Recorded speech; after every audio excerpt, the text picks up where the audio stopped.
Experiment कह लो, ये मैं एक शो करने वाला हूँ जिस पे मैं फ़ुटबॉल वर्ल्ड से related news information, transfer rumours हो गया, या फिर डन डील्स हो गई, या फिर रिसेंट फिक्सचर्स, ये सब के बारे में डिस्कस करूँगा। कि जिनको पता नहीं है कि ट्रांसफ़र क्या होता है, तो बेसिकली ट्रांसफ़र आईपीएल ऑक्शन की तरह होता है, जहाँ पे एक प्लेयर एक टीम से दूसरी टीम में जाता है, जब दूसरी टीम कुछ अमाउंट ऑफ मनी पहली टीम को देती है और वो एक्सेप्ट करती है कि हाँ ठीक है, इतने अमाउंट में हम इस प्लेयर को बेच देंगे आपको। या फिर अगर वो प्लेयर आउट ऑफ कॉन्ट्रैक्ट हो जाता है पहली टीम से, तो फ्री में ही उस दूसरी क्लब के लिए साइन कर लेगा। कुछ और क्लॉजेज़ होते हैं जो हम धीरे धीरे आगे बढ़ेंगे अगर इस सीरीज़ में, तो आपको पता चलेंगी। और होप करता हूँ कि आपका इंटरेस्ट, आप और फुटबॉल को पसंद करने लगो और देखने लगो। This is the only thing. तो जिन लोगों को मैं जानता हूँ या जो मुझे जानते हैं, they know that I have been a Chelsea fan throughout my life. और चेल्सी एफसी इस विंडो में मचा रही है, लाइक लिटरली मचा रही है। उन्होंने बहुत ज़्यादा साइनिंग कर ली है, बहुत ज़्यादा तो नहीं कहूँगा, बट हाँ काफ़ी साइनिंग कर ली है जो दूसरी टीमें नहीं कर पाई हैं अभी तक। क्योंकि एक रीज़न ये है कि चेल्सी के पास बहुत सारा पैसा बचा था ईडन हज़ार्ड को बेचने और मोराटा को बेचने से, जो कि वो पिछले विंडो नहीं खर्च कर पाई थी क्योंकि उन पर बैन लगा हुआ था ट्रांसफ़र के लिए। और उन्हीं पैसों का इस्तेमाल कर रही है वो अभी इस विंडो में। तो चेल्सी खरीद चुकी है हकीम ज़िएच को, टीमो वर्नर को, बेन चिलवेल को, मलंग सार को, टियागो सिल्वा को, और सबसे रीसेंट ट्रांसफ़र जो कि सबसे इम्पोर्टेंट ट्रांसफ़र है मेरे अकॉर्डिंगली, काई हावर्ट्स को। क्योंकि मैं काई हावर्ट्स को स्पेशली बहुत ज़्यादा रेट करता हूँ, क्योंकि मैंने उनका गेम देखा है, उन्हें फॉलो किया बुंडसलीगा में पिछले साल, और मुझे उस प्लेयर ने काफ़ी इम्प्रेस किया है। तो जो अब साइनिंग कर चुके हो वो क्या क्या लेके आएंगे टीम में, ये मैं डिस्कस करना चाहूँगा। सो हकीम ज़िएच को हमने आयाक्स से ख़रीदा, और आयाक्स में उन्हें मजिशियन कहते थे, and really his left foot is a magic है उनका लेफ़्ट फुट। उनके फ्री किक्स हो गए, या फिर उनका गोल जो उन्होंने वलेंसिया के अगेंस्ट मारा था, अगर आपने नहीं देखा है तो जाके देखें, बहुत ही उम्दा गोल था। और उस सेट पीस के बहुत अच्छे टेकर है, he is a great dead ball player, और डेड बॉल से चेल्सी कुछ फ़ायदा उठा नहीं पाई थी पिछले साल खास। तो अगर वो आते तो may be dead ball situation से और ज़्यादा गोल कंट्रीब्यूशन है चेल्सी की टीम में। टीमो वर्नर 23 साल के, जो पिछले साल लेवेंडोव्स्की को कम्पीट कर रहे थे कोरोना ब्रेक से पहले तक। टीमो वर्नर को हमने साइन किया आरबी लाइप्जिग से, और लाइप्जिग के लिए उन्होंने पिछले साल लीग में 28 गोल मारे थे, और 28 goals for a 23 year old in the Bundesliga काफ़ी इम्प्रेसिव स्टैट है। तो एक्सपेक्ट करता हूँ कि वो और गोल लेके आएँ, पर ये टेमी अब्राहम के लिए ख़राब होगा, क्योंकि उन्होंने पिछले साल अच्छा खेला था और उनके लिए एक डायरेक्ट कंपटीशन आ गया, और मुझे अब लगता नहीं है कि जिरू और वर्नर के रहते हुए उन्हें ज़्यादा स्टार्ट्स देगी चेल्सी। तीसरी साइनिंग जो हमने करी, बेन चिलवेल। चेल्सी पिछले साल बहुत सारे गोल खा रही थी, they were defensively all over the place, मतलब डिफेंसिव शेप नहीं थी, ना गोलकीपर अच्छा था, और हमने बहुत ज़्यादा गोल कंसीड किए थे पिछले साल, जो कि 1990 के बाद से सबसे ज़्यादा गोल चेल्सी एफसी ने कंसीड किया था लीग में। रही बात बेन चिलवेल की, तो अच्छे लेफ़्ट बैक हमारे पास अलोंसो थे हमारे पास, बट अलोंसो थोड़े अटैकिंग माइंडेड प्लेयर है, और इसीलिए डिफेंस छोड़ के वो आगे बढ़ जाते कई दफ़े, जो टीम को फ़ायदा नहीं पहुंचा पाता है, इसीलिए टीम और गोल खाती है।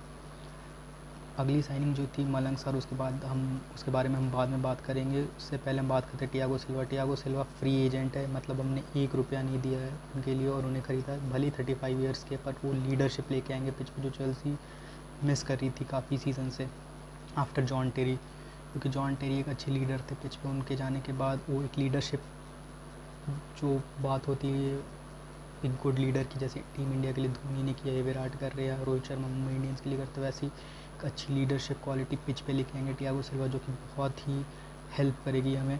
Plus he is a great defender, अगर वो प्रीमियर लीग के पेस से कम्पीट कर पाएँ और मेंटेन कर पाएँ उस रिदम को जो पीएसजी में या एसी मिलान के लिए दिखा चुके हैं पहले, तो that will be very helpful for us. तो मलंग सार को हमने साइन किया, वो भी एक यंग सेंटर बैक है, पर जहाँ तक मैं मानता हूँ उनका यूज़ चेल्सी नेक्स्ट डील के लिए करेगी, क्योंकि उन्हें मेरे हिसाब से बायर लेवरकुज़न भेज देगी लोन पे चेल्सी, क्योंकि हमने साइन किया हावर्ड्स को लेवरकुज़न से, और एज अ गुडविल जेस्चर, क्योंकि काफ़ी उन्होंने नेगोशिएट करने के बाद प्राइस भी काफ़ी लो कर दी थी काई हावर्ड्स की, जो एक्सपेक्टेड थी उससे बहुत लो साइन किया काई हावर्ट्स को। तो मलंग सार चले जाएंगे लोन पे बायर लेवरकुसन। अगला प्लेयर काई हावर्ट्स के कुछ स्टैट्स मैं बताना चाहूँगा। अंडर 21 सबसे ज़्यादा कैप प्लेयर हैं काई हावर्ट्स, और वो यंगेस्ट प्लेयर हैं to reach 100 appearance in league में 100 अपीयरेंस करने वाले यंगेस्ट प्लेयर काई हावर्ट्स। बहुत लोगों को लगता होगा एम्बापे, बट नहीं, वो हैं काई हावर्ट्स। काई हावर्ट्स ने पिछले सीज़न 12 गोल मारे थे और 6 असिस्ट किए थे। उनकी पासिंग एक्यूरेसी 88% और वो ज़्यादातर आगे बॉल देते हैं, जो कि हमें अटैक में हेल्प करेगी और क्रिएटिविटी बढ़ाएगी चेल्सी एफसी की। और इन्हें बहुत सारे प्लेयर्स बहुत ही हाई रेट करते हैं काई हावर्ट्स को, जो कि मैं भी उनमें से एक हूँ। फन फैक्ट, पिछले साल काई हावर्ट्स ने जब भी गोल किया था बायर लेवरकुसन, एक भी मैच नहीं हारी थी लीग में। बहुत होगी चेल्सी की बात। अब हम अगले एपिसोड में किसी और क्लब के बिज़नेस के बारे में बात करते हैं। अब हम बढ़ते हैं रूमर्स की ओर। रूमर्स में जो सबसे इम्पोर्टेंट रूमर चल रहा था पिछले दिनों वो था मेसी का। लोग कह रहे थे कि मेसी चाहते हैं बार्सिलोना छोड़ के जाना, and he wanted to leave Barcelona after the 8-2 defeat against Bayern Munich, but उन्हें बोर्ड ने अलाउ नहीं किया। बोर्ड ने कहा कि नहीं, आपको अगर जाना है तो आपको 700 मिलियन यूरोज़ देने पड़ेंगे उस क्लब को, बार्सिलोना को, मेसी को ख़रीदने के लिए, जो कि इम्पॉसिबल है किसी भी क्लब के लिए इस सिचुएशन में आफ्टर पैंडमिक। जो भी थोड़ा बहुत डाउनफॉल हुआ मार्केट में और बहुत सारे क्लब लॉस में जा रहे हैं, तो 700 मिलियन यूरोज़ देना किसी क्लब के लिए बात नहीं थी। ला लीगा भी इसमें बार्सिलोना के सपोर्ट में आई थी, और रिसेंटली मेसी ने स्टेटमेंट दिया कि हाँ, वो इस साल भी बार्सिलोना में कंटिन्यू करेंगे, though he did wanted to leave Barcelona. अगला जो रूमर है वो है लुइस सुआरेज़ का। लुइस सुआरेज़ को कोच रोनाल्ड कुमन ने आते ही कह दिया that I do not want you in my team, और वो तब से नई टीम की खोज कर रहे हैं। एंड जहाँ तक रूमर्स हैं आ रहे हैं, उससे यही बताया जा सकता है कि Luis Suarez will join Juventus, और अगर वो यूवेंटस ज्वाइन करते हैं तो he will be another player like Dybala, Di Maria and Higuain to play with both Messi and Ronaldo, जो कि बहुत बड़ा अचीवमेंट है। बट इससे ज़्यादा मैं इस बात से एक्साइटेड हूँ कि वो कियलिनी के साथ खेलेंगे। हाँ, कियलिनी वही प्लेयर है जिसे सुआरेज़ ने 2014 वर्ल्ड कप में बाइट किया था और काफ़ी कंट्रोवर्सी हुई थी। अगले जो इम्पोर्टेंट प्लेयर जिनका रूमर आ रहा है वो हामिस रॉड्रिगज़ है। हामिस का रूमर जो आ रहा है वो आ रहा है कि वो एवर्टन जाएंगे। एवर्टन अभी एंचेलोटी के अंदर है, और रियल मैड्रिड में भी हामिस को मौके मिल नहीं रहे, क्योंकि रियल मैड्रिड का मिडफील्ड काफ़ी कॉम्पैक्ट है, काफ़ी पैक्ड है।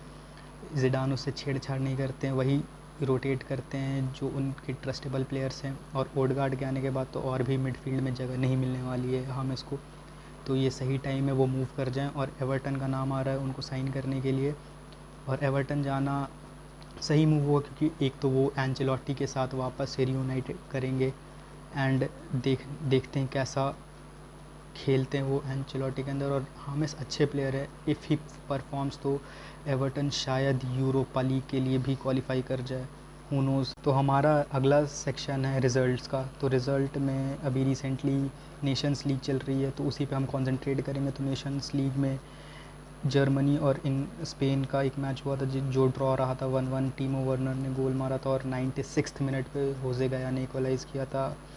फिर इटली ने भी 1-1 ड्रॉ खेला बोस्निया हर्ज़ेगोविना से, और वो पहले 1-0 डाउन चल रहे थे इटली, फिर उन्होंने इक्वलाइज़ किया।